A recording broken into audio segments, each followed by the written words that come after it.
Fala galera! Professor Guilherme Fonseca na área para o nosso Esquenta Sedu. É o primeiro de 2025, galera, o ano da sua aprovação. Eu estarei junto com você nesta caminhada. E hoje é dia de nós treinarmos questões da Fundação Carlos Chagas. Tão importante quanto você estudar os conteúdos é você entender o pensamento do homem da banca, o pensamento de como a banca cobra cada enunciado, como a banca cobra cada conhecimento de você. E hoje nós vamos resolver 5 questões muito especiais para você entender algumas competências fundamentais da prova da Sedu. Beleza? Então vem que 2025 vai ser o ano da sua aprovação e eu já quero assim, tô profetizando. Então você digita amém se você acredita que 2025 vai ser o ano da sua aprovação. Vai, coloca aí nos comentários. Amém. Vai. Ah, papai, vem, olha aí. Vem comigo. Antes da gente começar, você já me seguiu no Instagram? @Prof. Gui Fonseca?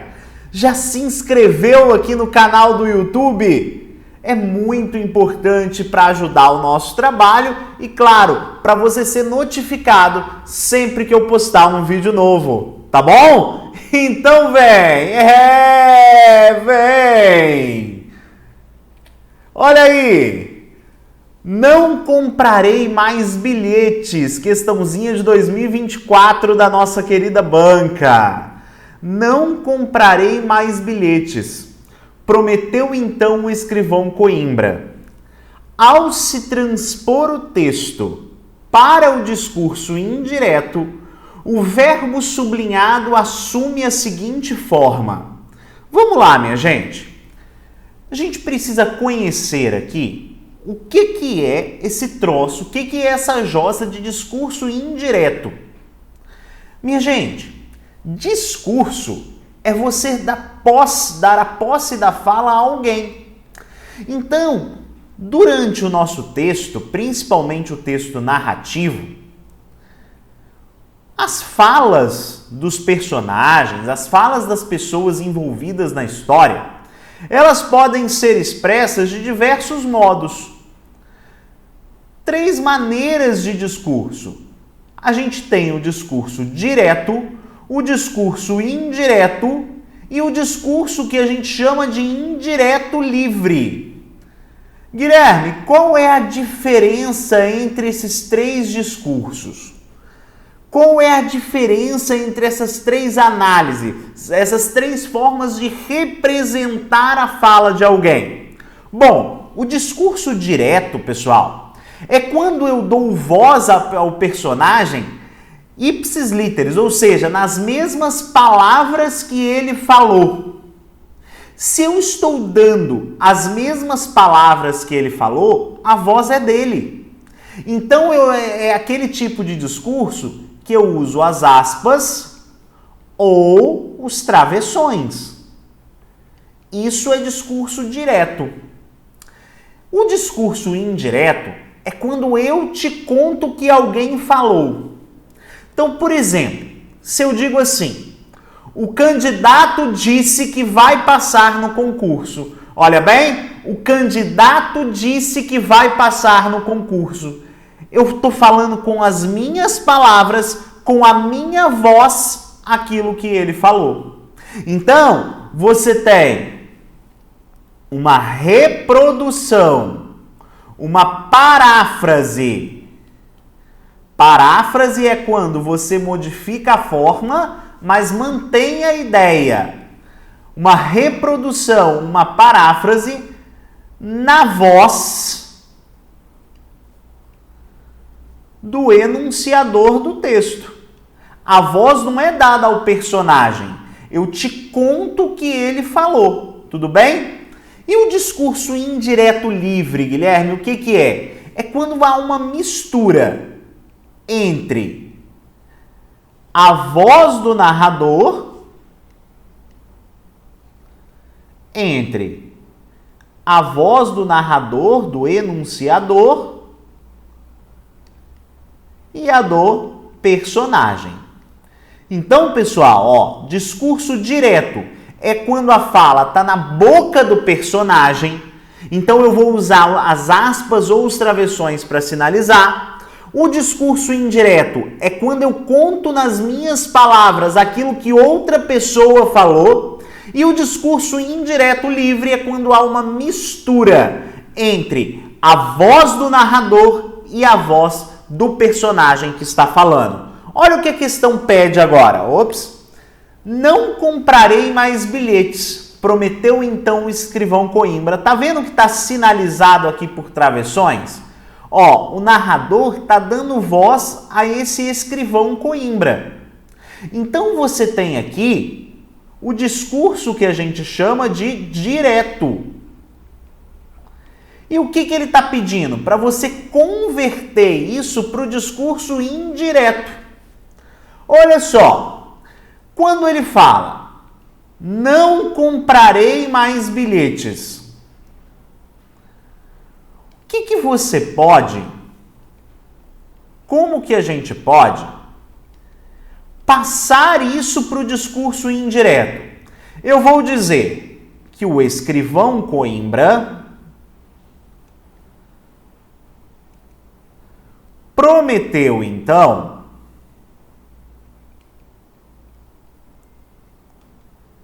que não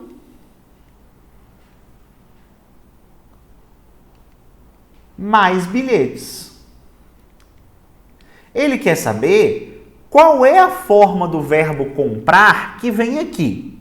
Olha bem, pessoal, se você raciocinar e for tentar encaixar cada uma das opções, você vai ver que tem uma que funciona melhor. Olha bem, o escrivão Coimbra prometeu então que não compro mais bilhetes? Opa, mas se refere ao escrivão Coimbra. Agora você já tem aqui uma terceira pessoa. Então, como que você vai botar compro? Não faz sentido, compro está na primeira pessoa, então a gente já pode descartar completamente. O escrivão Coimbra prometeu que não compraria mais bilhetes. Opa, top! Vamos ver se a gente tem outra opção que se encaixa. O escrivão prometeu, então, que não comprava mais bilhetes. Opa, mas quando eu falo o comprava, eu estou modificando. Né? Quando eu coloco o comprava, eu estou dando uma ideia de que ele não comprava no passado. E o que a questão está falando é que não comprarei, é que ele não vai comprar mais. Ah, Guilherme, mas não está falando de manutenção do sentido, tá sim, ó. Quando ele fala de transposição no texto, minha gente, ele está pedindo para você manter o sentido sim. Porque transpor é só transformar aquilo que ele está pedindo. Ou seja, o discurso direto em discurso indireto. Você não pode modificar completamente o sentido da fala de alguém e dizer que isso é uma transposição. Não faz sentido, tá bom? Então esse comprava joga uma ação que é do futuro para o passado. Não faz sentido. Do mesmo jeito, comprara. Ó, o escrivão Coimbra prometeu então que não comprara. Comprara, essa forma em ara, era, ira, é uma forma do pretérito mais que perfeito. Minha gente, se isso é uma forma do pretérito, ele está de novo jogando para o passado. Errado. O escrivão Coimbra prometeu então que não comprasse mais bilhetes. Também não faz sentido nenhum. Também uma forma do passado. Portanto, minha gente, a única que se encaixa é compraria. Certo? O escrivão Coimbra prometeu então que não compraria mais bilhetes. Minha gente, eu poderia te dizer aqui, sempre que for um verbo no futuro do presente, na hora que eu converto, eu posso converter para o próprio futuro do presente ou para o futuro do pretérito, como é o caso aqui. Isso é até verdade, tá bom? Você, quando vai fazer a conversão, você faz sempre essa conversão do futuro do presente para o futuro do pretérito. Mas repare, é muito melhor você entender a lógica e raciocinar sob esse sentido aqui. Beleza? Então vem, papai, vem, vem, vem,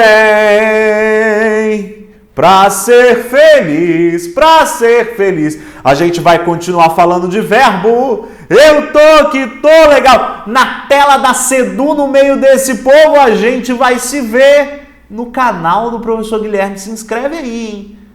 Não deixa de se inscrever, não. Vem comigo. Não era a fé que faltava ao escrivão Coimbra. Aqui ele dá um trecho do texto, ó, é da mesma prova, como você repara. E aí ele fala assim, olha que interessante. Nesse trecho, o narrador relata uma série de fatos ocorridos no passado. Um fato anterior a esse tempo passado está indicado pela seguinte forma verbal sublinhada no texto. Aí você, meu aluno, que não entendeu o que ele quis dizer, quer achar que ele está procurando qualquer verbo no passado. Só que a gente tem um problema aqui. O único verbo que não está no passado é o vai, que de fato a gente pode excluir, porque ele está colocando, ó, um fato anterior a esse tempo passado. Ué, Guilherme, um fato anterior a esse tempo passado não pode ser algo que está ali, né, em outro tempo verbal. Não pode ser algo que está no presente. Então, de fato, o vai a gente já pode excluir. Mas o que ele quer dizer com esse raio de um fato anterior a esse tempo passado? Vem comigo, olha só. Quando a gente fala, e aqui eu estou falando dos tempos verbais do modo indicativo. E aqui eu quero falar com você sobre presente, passado e futuro. E aí o que acontece, minha gente? Vamos pegar aqui o verbo amar. Presente, eu amo. Ele ama, certo?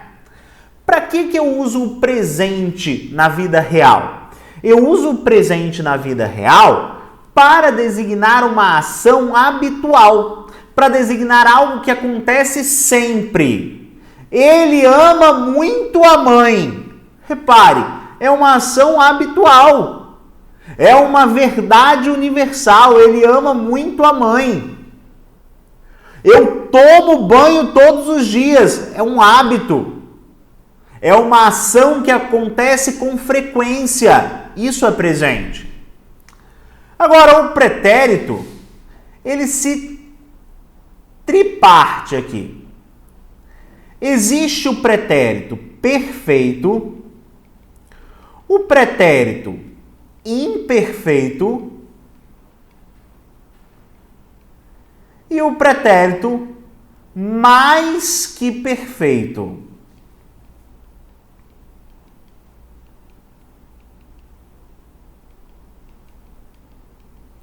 O que significa, minha gente, essas expressões? Você vai imaginar que perfeito é tudo aquilo que está pronto, tudo aquilo que está acabado é perfeito, certo? Tudo aquilo que está acabado é perfeito. Então, ó, ela amou. Repare, é uma ação que acabou e terminou no passado. Ela amou. Ela amou o presente que você deu. É uma ação que aconteceu uma vez só, começou e acabou no passado e finish. Pretérito imperfeito, pessoal, pode designar duas coisas. O pretérito imperfeito, ele pode designar uma ação que foi interrompida no passado, ou então uma ação que se repetia no passado. Ok? Por exemplo, se eu falo assim, a menina amava o gato, mas o gato morreu.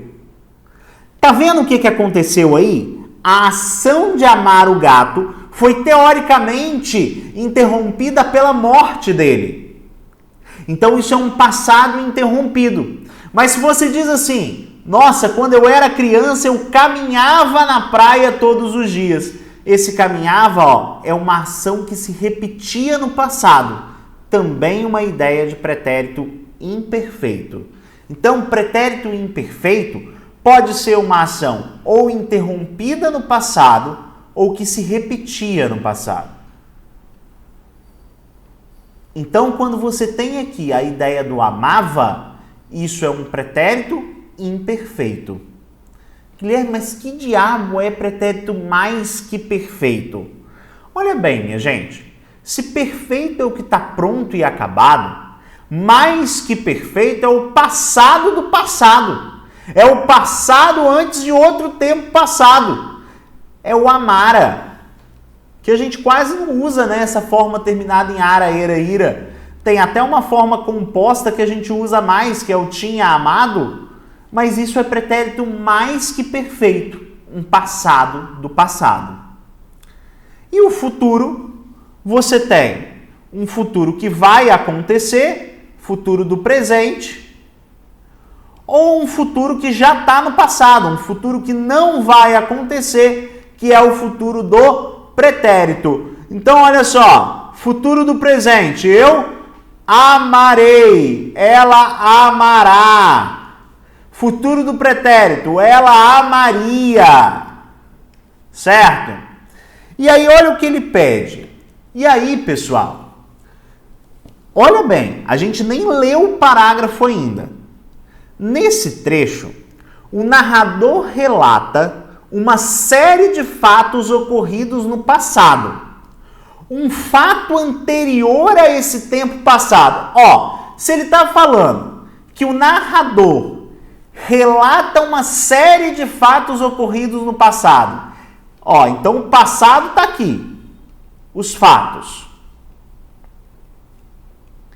E ela quer um fato anterior a esse passado. A questão quer um fato anterior a esse passado. Tá vendo que é o passado do passado? Passado do passado é pretérito mais que perfeito. Portanto, minha gente, se é o pretérito mais que perfeito, na sua forma simples é a forma verbal terminada com ara, era, ira. Repare, sem ler o texto, a gente já responde que a resposta é a letra E, tivera. Agora vamos ler o texto só para confirmar, para você entender? Vem comigo. Não era a fé que faltava um escrivão Coimbra. Também não era a esperança. Uma coisa não vai sem a outra. Não confundas a fé na fortuna com a fé religiosa. Também tivera esta em anos verdes e maduros. Chegou a fundar uma irmandade, a Irmandade de São Bernardo, que era o santo do seu nome. Mas aos 50, por efeito do tempo ou de leituras, achou-se incrédulo. Olha bem, pessoal. Também tivera esta em anos verdes e maduros. Esses anos verdes e maduros são anos anteriores à descrição que ele faz aqui. São anos anteriores à ideia de faltar fé ao escrivão Coimbra e à ideia de se achar incrédulo. Hoje ele se acha incrédulo. Mas antes, em anos verdes e maduros, ele teve fé. Então veja, essa ação de ter fé é anterior à ação de se achar incrédulo também no passado. Não é bonito isso? Ai, papai, então vem com o bonde da aprovação. Olha aí, eu quero pegar firme no verbo hoje. A forma verbal em negrito deve sua flexão ao termo sublinhado no seguinte trecho. Minha gente, esse enunciado é muitíssimo comum na FCC. E aí você fala, meu Deus, Guilherme, eu não entendi bolhufas nenhuma. Eu não entendi nem o que ele está perguntando. Minha gente, não precisa ter essa crise. Não precisa ter isso na sua cabeça. Quando ele pergunta, a forma verbal deve sua flexão, olha só para você entender o que o enunciado quer dizer.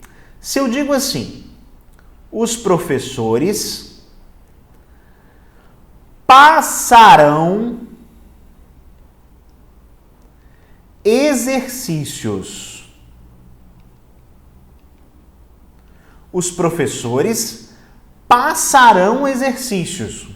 Minha gente, quando eu falo que os professores passarão exercícios, você concorda que o verbo está no plural por causa de professores?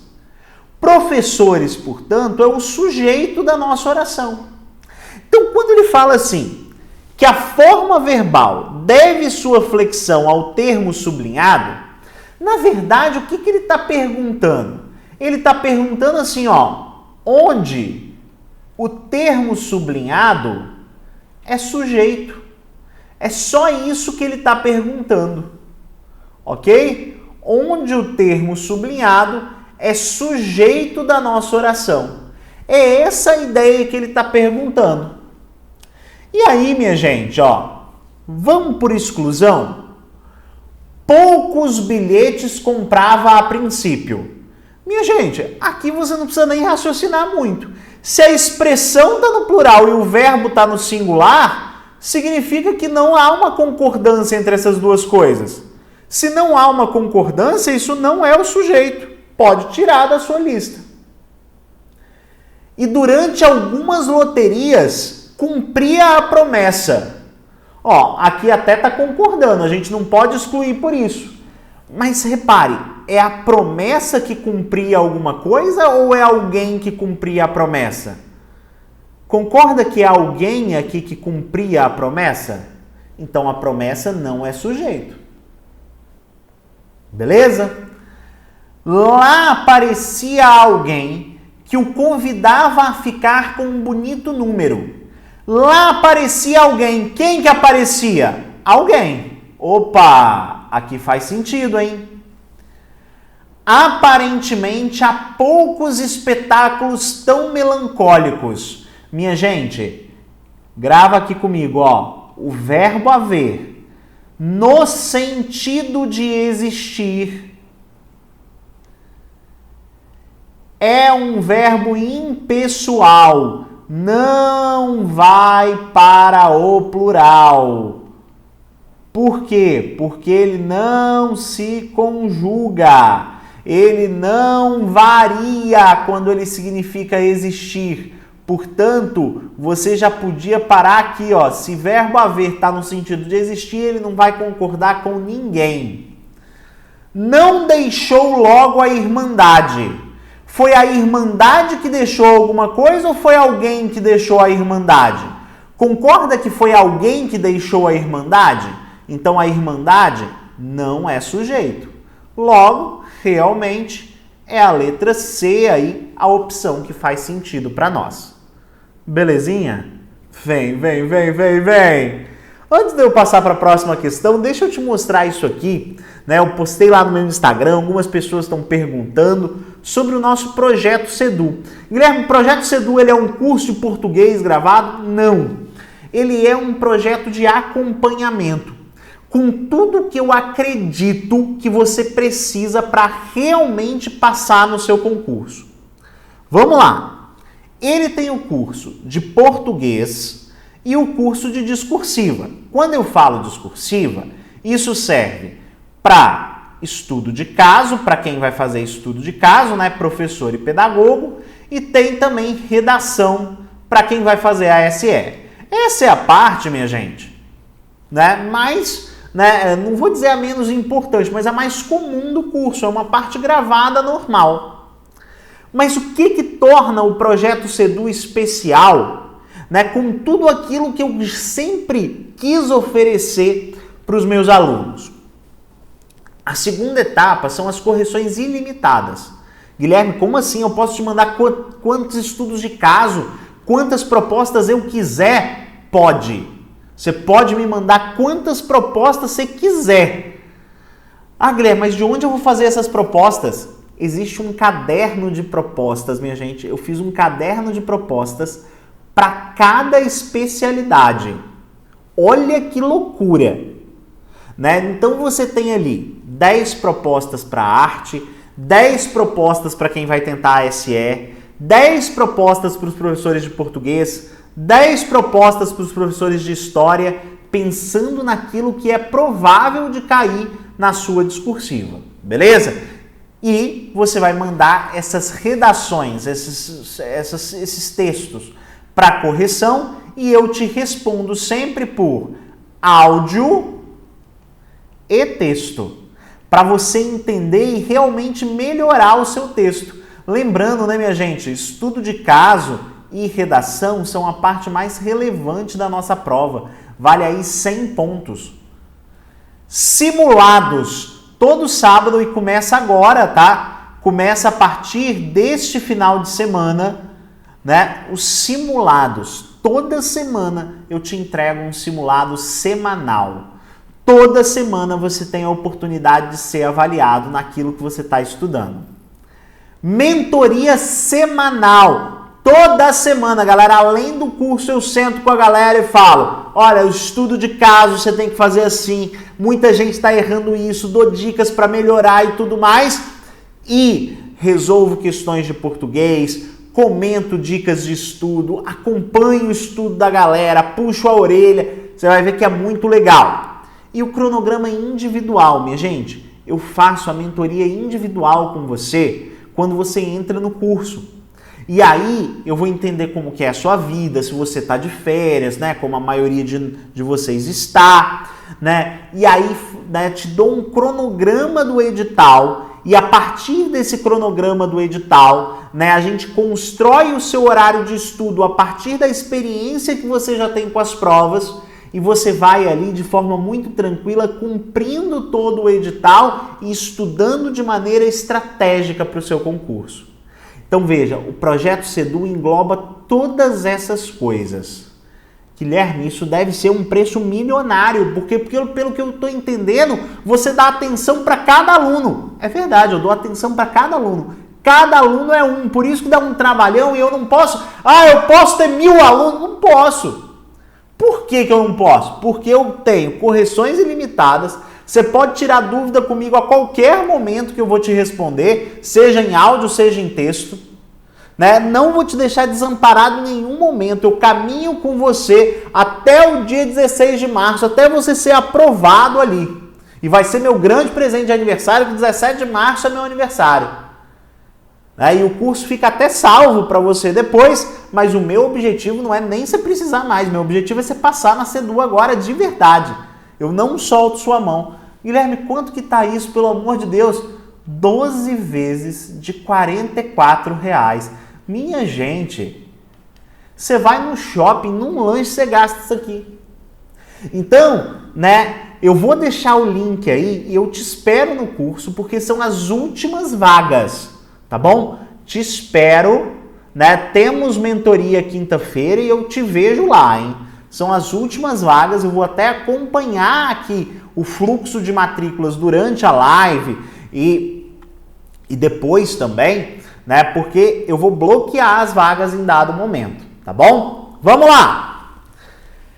É adequado o emprego do elemento sublinhado na frase. Olha só, é adequado o emprego do elemento sublinhado na frase? Ele está dizendo aqui, ó, qualquer elemento gramatical vale. É uma questão de gramática. Disse não aos convites sobre a alegação de motivos pessoais. Minha gente, já vi muita gente escrevendo errado isso aqui, ó. Isso é até uma dica lá para o seu estudo de caso, para a sua redação. Sob e sobre. Qual é a diferença?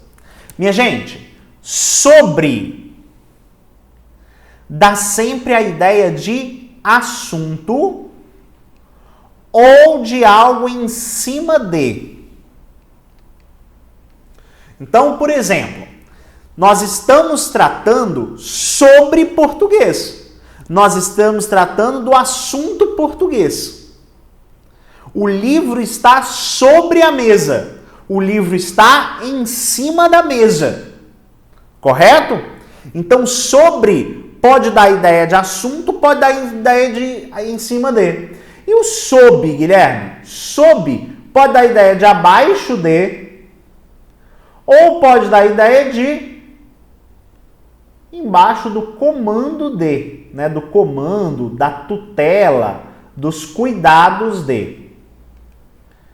É um abaixo de modo mais abstrato, digamos assim.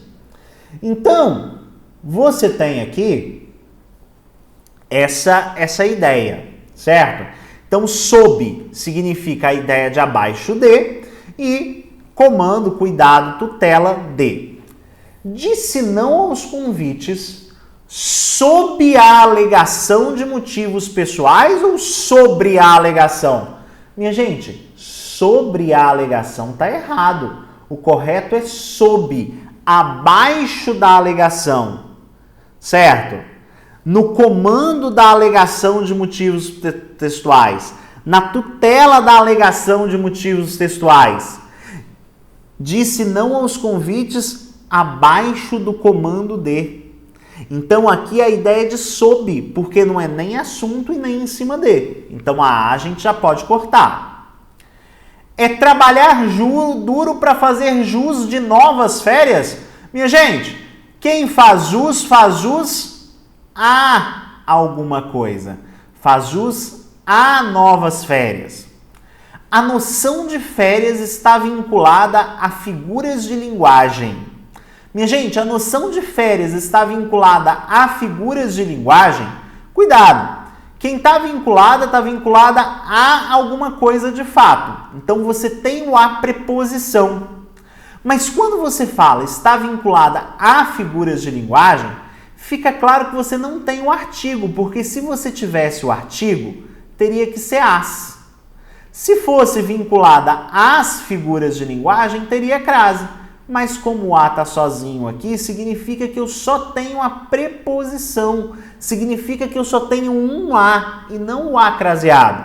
Portanto, posso tirar também. Restringindo-se a essa minha concepção, resolvi tirar férias. A essa, tá certo? Tá, ó. Quem se restringe a alguma coisa. Essa, o uso de essa como pronome demonstrativo aqui tá certo? Aparentemente tá certo. A pressa é um elemento constitutivo na era dos jatos. Minha gente, é um elemento constitutivo, ó, de que? Portanto, é da era dos jatos. Logo, a resposta é a letra D de doido. Legal, pessoal? Vamos para a última questão. Vem, voltemos ao verbo. Está correto o emprego de todas as formas verbais na frase. E aí, emprego de todas as formas verbais, ele está falando de conjugação verbal. Ok? Quem se propor a recuperar a visão de sua cidade natal, municie-se de muita tolerância.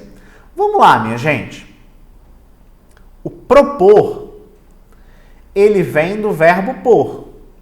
Todo verbo terminado em por se conjuga como verbo por. Vai comigo, bate aí. Todo verbo terminado em por se conjuga como verbo por. O que eu estou falando para você? O futuro de por é puser. Portanto, o futuro de propor só pode ser propuser. Ok? Puser, propuser. Quem se propor está errado. É propuser. Para que se revejam vestígios da nossa antiga cidade, urge alimentar a população. Aqui, minha gente, ó, errado.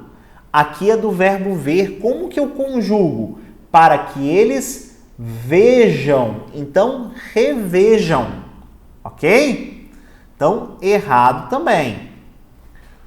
Conter-se-ia a nossa decepção caso dessemos de súbito com uma casinha poupada. Ó, conter-se-ia tá certo. Aqui você tem o verbo conteria cortado por um pronome. Tá perfeito. Caso dessemos, como que é o verbo dar? Dessemos. Né? Se nós dessemos um dinheiro para ele, certo? Então, aqui, aparentemente, não há nenhum problema. A menos que retêssemos na memória uma imagem fiel, nada escaparia a tal devastação. Ó, retêssemos. Vamos pegar a mesma lógica do verbo pôr aqui, ó. Reter deriva do ter. Como você conjuga essa forma do verbo ter? Tivéssemos. Portanto, você tem aqui retivéssemos. Nada de retêssemos. Ele havia salvo da devastação da cidade alguns vestígios que se manteram vivos. Aqui você tem dois erros, olha só. Primeiro, o manter, que é a mesma lógica aqui, ó. Manter deriva do ter também. Então, se eu falo que eles tiveram, eu vou dizer que eles mantiveram. Não tem nada a ver com a ideia de manteram. E outra coisa, minha gente, quando você usa essa construção com o ter e o haver e o haver pedem a forma terminada em ido e ado, que é o que a gente chama de particípio regular. Então, havia salvo está errado. Eu tenho que sempre lembrar, pelo menos via de regra, pelo menos na maioria dos casos, que sempre que eu tiver o ter e o haver pedirão uma forma terminada em ido e ado. Então, eu vou ter ele havia salvado e não havia salvo, tá bom? Logo, minha gente, de fato, a única correta é a letra C. Gostou da aula? Então faz um comentário aí para mim antes de você sair, né? Um comentário aqui no vídeo, dizendo se você gostou e por que você gostou da aula. É muito importante para mim. Não importa que você vá devagar. Não importa que você demore a entender o português da FCC. O que você não pode é não parar. O que você não pode é parar. É só não parar que dá certo, galera. Me segue lá nas redes sociais. Tamo junto até o fim. Até a próxima. Valeu!